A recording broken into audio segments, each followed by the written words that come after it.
Hello there and welcome to the first episode of Talking Business here on the Pardo's Business YouTube channel. What we'll be doing in this series is talk to a range of people with a range of backgrounds who work in a range of industries so that you can get some hints and tips from people who have been there and done that before you, and you can then take that on board to better yourselves.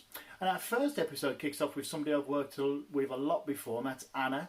I won't talk too much about what she does, but I will say that she's absolutely brilliant at what she does, and she's fantastic when she comes in and speaks to our students, which is why we have her back pretty much every year. So Anna, thank you very much for taking the time to do this, and here we go with episode 1 of Talking Business with Anna. Okay, hi there everyone. We've got Anna here with us today. I won't talk too much about what Anna does. I'll let her introduce it. So we're going to be talking with a focus on marketing and copywriting and things like that today. So Anna, thank you very much for joining us. What is it that you do? I'm the managing director of a copywriting and content marketing agency. So we're sort of part of the marketing sphere, and we deal with all the things that are related to words in marketing. So every sort of advert, website, brochure, social media post is a combination of strategy, words, graphic design, sometimes videography, that go into making the finished product that goes out to the consumer or the customer. And we deal with the word and the strategy behind the word element of that. Okay, super. Thank you. Sounds really interesting. And where are you now then? So you're obviously at home. Is that in Birmingham based, I think, if I remember correctly? Yeah, we're in Birmingham. I live in Holborn. So, okay. And you had offices in city centre, if I remember correctly. Are they still kind of there ready and waiting to go back to, or are they gone now? Or? So we're not going back yet. They're starting to open up bits of the building.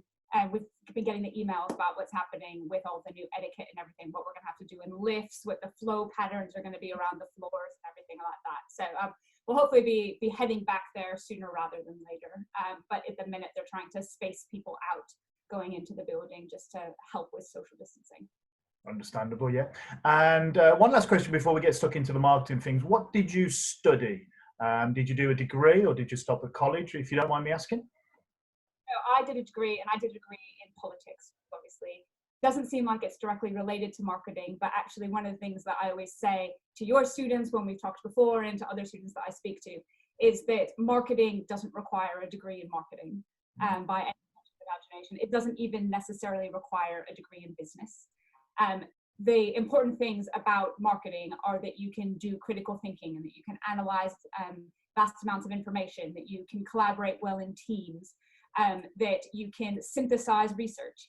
And those are things that you can learn in lots of different degrees, in lots of different apprenticeship type opportunities as well. So it's definitely one of those careers that you can go into with any sort of degree background, as long as it's something that you're interested in. Oh, that's really interesting, because that's definitely transferable skills is the theory that we would call that in lessons. And you're obviously using them. So from a marketing perspective then, has your job changed at all in the last couple of months? Is it changing on a day-to-day basis? Is it all up in the air? Have you noticed much change? Aside from the fact that we're all working from home now, no, there hasn't actually been much change. Marketing doesn't require any equipment really, other than computer communication devices and things like that. So the big difference with coronavirus is that we're all working from home, and all of our clients and all of our suppliers and everything are working at home. And so we're having a lot of video conferences instead of in-person meetings and things like that. But as long as we have connectivity, it's a very flexible industry. And so in terms of our processes and our collaboration, in terms of our ability to be productive going forward, none of that has really changed. It's just in a slightly different surroundings at home now. Okay, so your workload is about the same then as it was before, just maybe you're doing different things in that? Yeah, so when we closed out April, we had sort of higher turnover in April of this year than we did of April and last year. So stuff is still coming in, and there seems to be a lot of appetite for the businesses that we work with to continue investing in marketing to sort of see through the lockdown so that they're not behind when things start to open up again. Sure, yeah. And in terms of things opening up again and changes to your industry, where do you see kind of your part of the industry going in the next few months or years or so? And have you got a feel for what's going to happen to marketing in the next few months or years based on what you've been seeing lately, or is it still very much up in the air and fluid like a lot of industries are at the moment? I think we're not quite as fluid as a lot of other industries are. So if you're in manufacturing, for example, and you need to figure out a way to make sure you have the right PPE in place, the right new health and safety procedures in place, and you're going to have to adjust your production lines and your production schedules to account for that, that has a really big impact on your day-to-day operations. And for us, we're sort of able to work wherever, which is very lucky. And as long as we have a computer and our brains are engaged, we're able to keep producing good output for our clients. So in that respect, it's quite good. I think that for the industry as a whole, one of the things that's been a wake-up call in terms of the pandemic is ways we can be more considered in the communication work that we produce. And recognizing, I think a big part of it is recognizing and reinforcing the fact that there's an individual at the end of every piece of marketing that goes out there. And that's something that's very easy for people to forget when they get caught up in mass campaign work and everything like that. And they've got budgets and deadlines and they want to push stuff out there. The past couple of months have really hammered home how unique people's circumstances are. The virus and the lockdown, they're all affecting people in different ways. So it's very easy for marketing to come across as tone deaf on the one hand, but then also to sort of lose effectiveness on the other hand. So like, for example, somebody who is a key worker who's run off their feet at work isn't going to want to receive an email talking about, you know, now that you have all this free time in lockdown, you know, here's all these wonderful things that you can do. You know, likewise, somebody where you have a family where you have two people with full-time jobs and now they're having to deal with all the childcare and the homeschooling.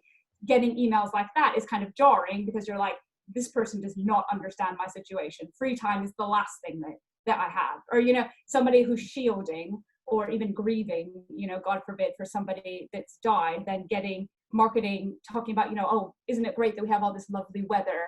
Here's how you can barbecue in your back garden. Or, you know, people that live in high-rise flats and don't have access to gardens. It's really highlighting how the wrong communication approach can really not just put people off, but engender a lot of negative emotion in people in a way that maybe wouldn't have done in the same way before the pandemic really struck.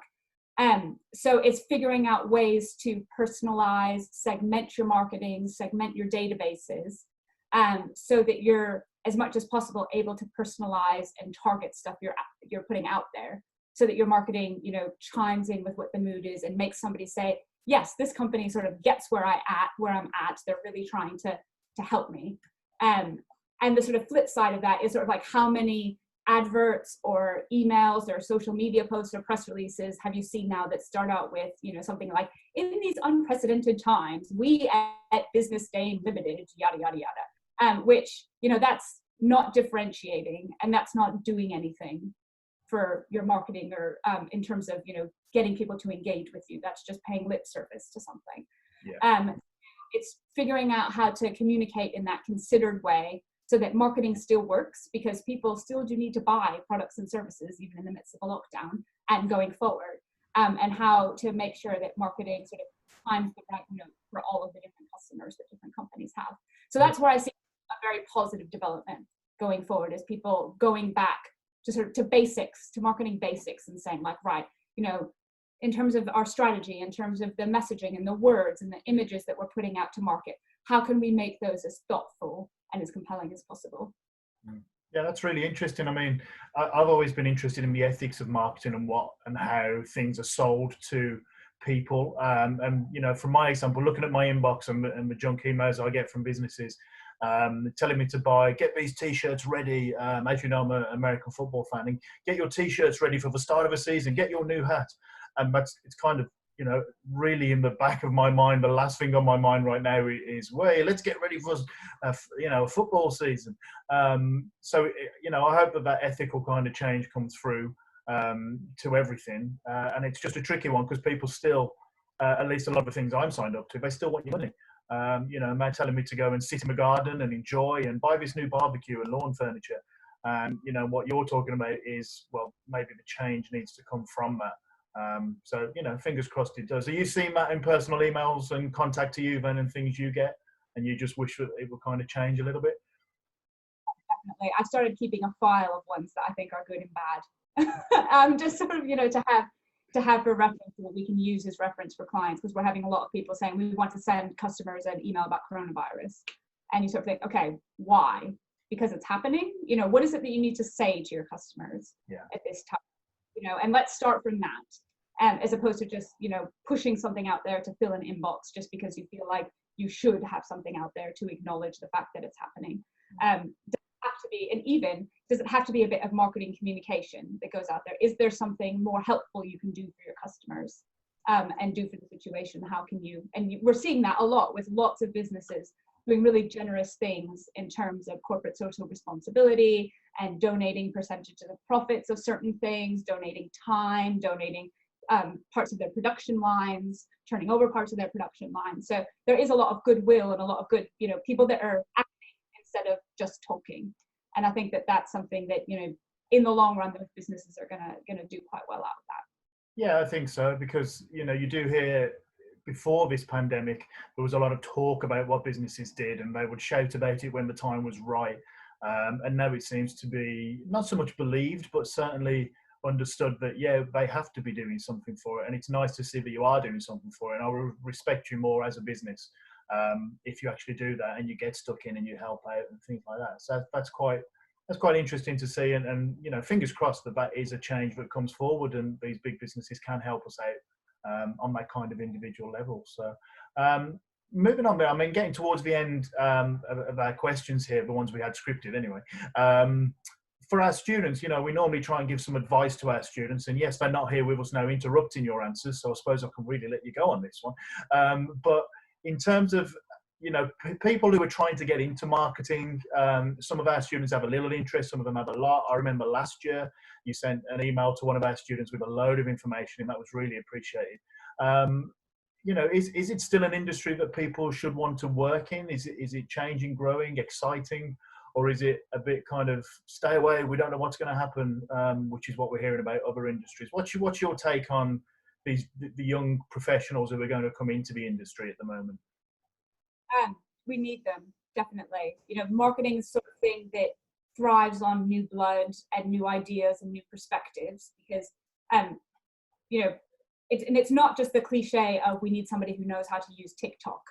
You know, it's really the demographic of people, let's say, who are 18 to 24 is a powerful demographic in terms of consumer marketing, and you need people who can relate to that. You also need people who, you know, have new ideas and fresh thinking to help market to people who are older than that, and also to help market to businesses as well. Because it's important to remember that marketing isn't just selling to consumers to buy stuff. There's also business to business marketing, which is what we specialize in, which is selling to other businesses. So things like technology, manufacturing, property, professional services, things like that as well. So, you know, the more perspectives and the more creativity that you get into it, the more effective the campaign is. So definitely it's a sector to consider getting involved in. Other thing that I always like to point out is that marketing it's obviously a discipline, but it sits within a wider context of the types of companies you're doing the marketing for. So it could be like us, you work for an agency. So we work for lots of different companies selling lots of different products and services to other people, like technology, manufacturing, you know, things like that. Or you can work directly for a business as part of their in-house team. So working for somebody like, say, Jaguar Land Rover in their marketing department, doing marketing just for Jaguar Land Rover. And so every company making any type of product or providing any sort of service needs to market, because they've got to sell whatever it is that they're doing. And so in engineering, for example, and you don't want to be the person that's doing the CAD drawings, you can market for an engineering company and still be embedded in that type of environment that you're interested in.